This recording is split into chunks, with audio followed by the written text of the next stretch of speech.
क्या हो अगर मौत सिर्फ एक भ्रम या कह लो कि एक ग्लिच हो, एक ऐसी प्रॉब्लम जिसे सॉल्व किया जा सकता है। चैनल में फिर से आपका स्वागत करता हूँ। ये डिजिटल इमॉर्टैलिटी की शुरुआत है, एक ऐसा फ्यूचर जहां एआई आपकी सिर्फ नकल नहीं करता, ये वास्तव में आप होता है। लेकिन आगे बढ़ने से पहले एक सवाल है कि आप अगर हमेशा के लिए डिजिटली जिंदा रह सकें तो क्या आप तब भी इंसान ही रहेंगे, वैसे ही होंगे जैसे अभी हैं, या सिर्फ एक रेप्लिका बनकर रह जाएंगे, अपने आप की एक झूठी छवि।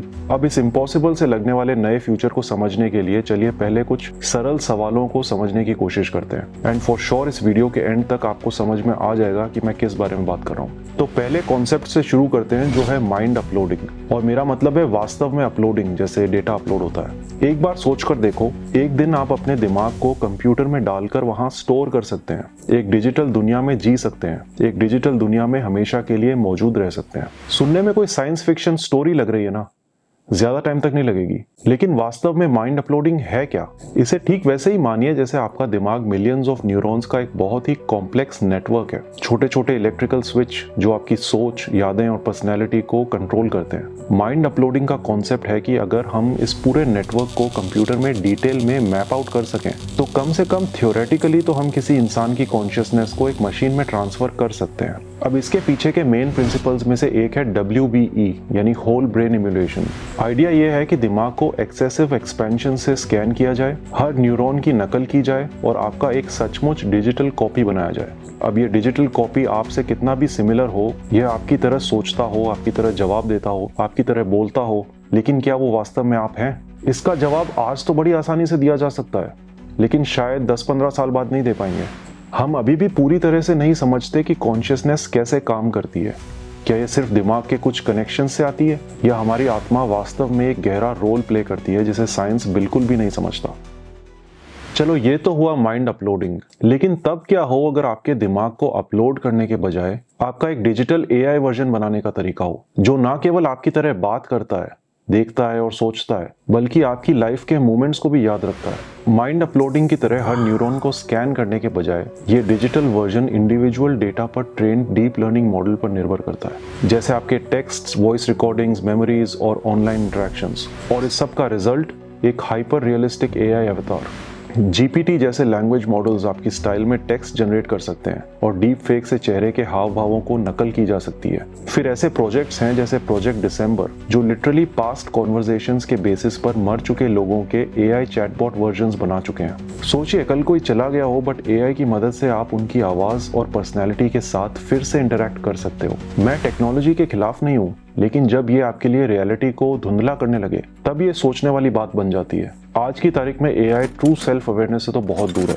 हाँ, ये डेटा के बेसिस पर रिस्पॉन्ड कर सकता है, प्रिडिक्ट कर सकता है कि आप क्या कह सकते थे, बट ये रियल इमोशंस फील नहीं कर सकता जैसे हम करते हैं। अगर एक AI आपकी तरह काम कर सकता है, आपकी तरह जवाब दे सकता है और आपके जाने के बाद आपकी फैमिली को इमोशनल सपोर्ट भी दे सकता है, तो क्या ये कहना सही होगा कि आपका एक हिस्सा अभी भी मौजूद है, या ये सिर्फ एक भ्रम है? मुझे कमेंट सेक्शन में जरूर बताना कि आपका इस पर क्या ओपिनियन है। एक बार के लिए ये बात भूल जाइए कि ये आपसे कितना सिमिलर होगा और इसमें कॉन्शियसनेस होगी कि नहीं होगी। दूसरा सवाल ये है कि इसका मालिक कौन होगा? इस टेक्नोलॉजी की ओनरशिप किसके पास होगी? क्या ये ओनरशिप आपके परिवार के पास रहेगी? क्या उन्हें इसके लिए कोई मंथली सब्सक्रिप्शन लेना पड़ेगा? और अगर वो पेमेंट नहीं करते हैं तो क्या कोई कंपनी इसकी मालिक बनेगी, या फिर इसका कोई ओनर ही नहीं होगा?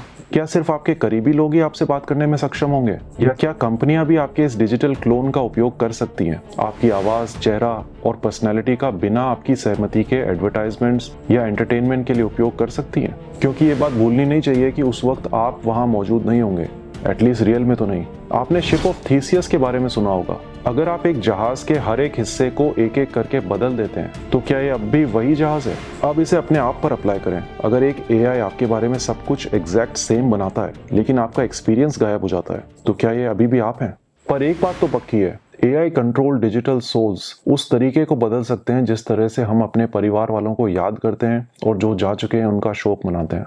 शायद ये हमारे लिए इतना एप्लीकेबल नहीं होगा, लेकिन जो फ्यूचर जनरेशंस हैं, जो AI के एरा में पैदा हुए हैं, वो रियलिटी को बहुत अलग नजरिए से देखते हैं। कुछ लोगों को शायद रिलीफ मिल सकता है अपने परिवार वालों के AI वर्जन्स से बात करने में, जबकि कुछ इसे कभी एक्सेप्ट नहीं करेंगे।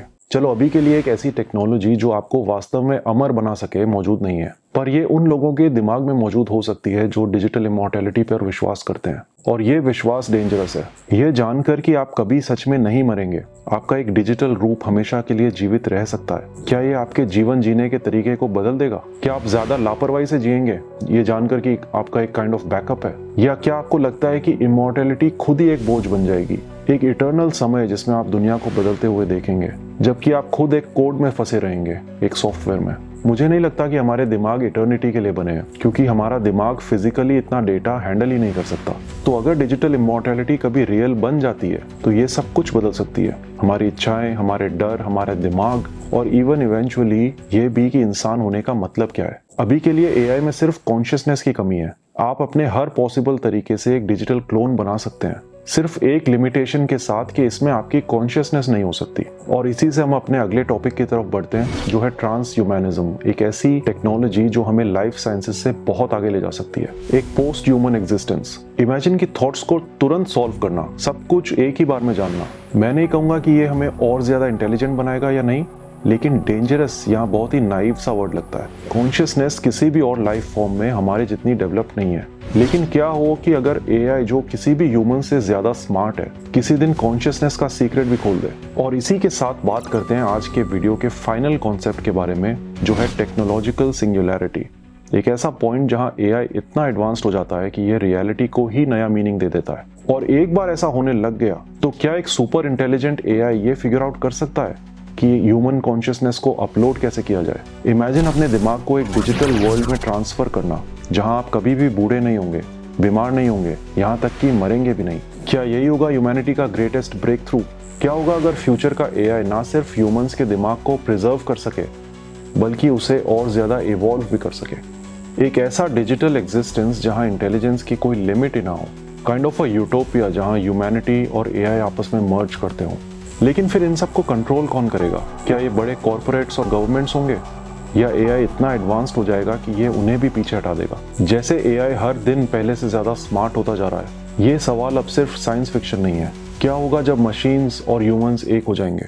तो ऑनेस्टली मुझे नहीं पता कि ये डिजिटल इमॉर्टैलिटी एक प्रोग्रेसिव स्टेप है या नहीं। कहीं ऐसा तो नहीं कि हम एक ऐसे फ्यूचर की ओर बढ़ रहे हैं जहां हम शायद हमेशा के लिए मौजूद तो रहेंगे, लेकिन फिर इंसान होने का मतलब पूरी तरह से भूल जाएंगे। और इसी के साथ आज का वीडियो समाप्त करते हैं। मुझे कमेंट सेक्शन में जरूर बताना कि आपका इस कॉन्सेप्ट को लेकर क्या ओपिनियन है। क्या एआई हमें एक एंडलेस जीवन देगा, और क्या रिटर्न में हमसे कुछ ऐसा ले लेगा जो हमें इंसान बनाता है? वीडियो देखने के लिए बहुत धन्यवाद। जय हिंद, जय भारत।